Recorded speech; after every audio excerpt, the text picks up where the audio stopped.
Presiden Republik Indonesia Prabowo Subianto menegaskan pemerintah bakal terus melakukan upaya apapun untuk membuat masyarakat Indonesia sejahtera. Prabowo mengatakan apabila kesejajaran terhadap rakyat tidak terwujud, maka bisa dipastikan negara tersebut telah gagal.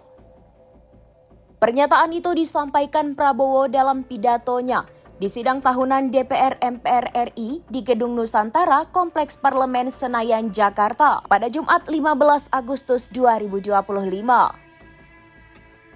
Atas hal tersebut, Ketua Umum DPP Partai Gerindra tersebut berharap agar seluruh elemen yang ada di Republik ini bisa terus bekerja sama.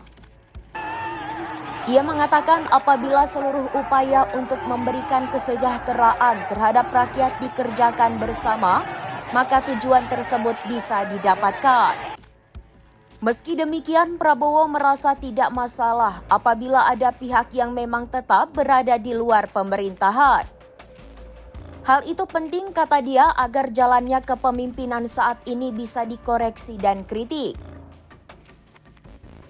Hanya saja mantan Danjen Kopassus tersebut tidak menjelaskan secara detail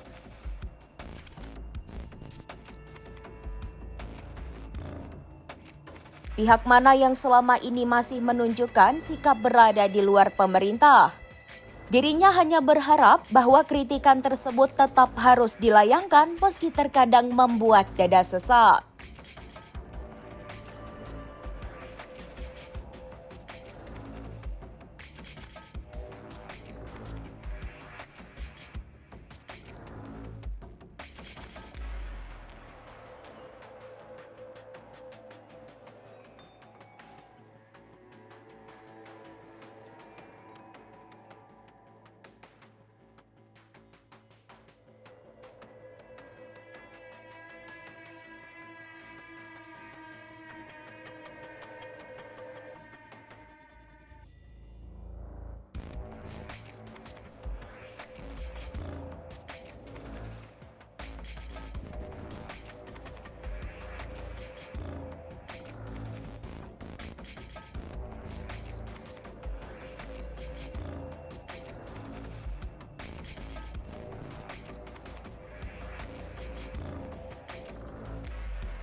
Download Tribun X sekarang, menghadirkan lokal menjadi Indonesia.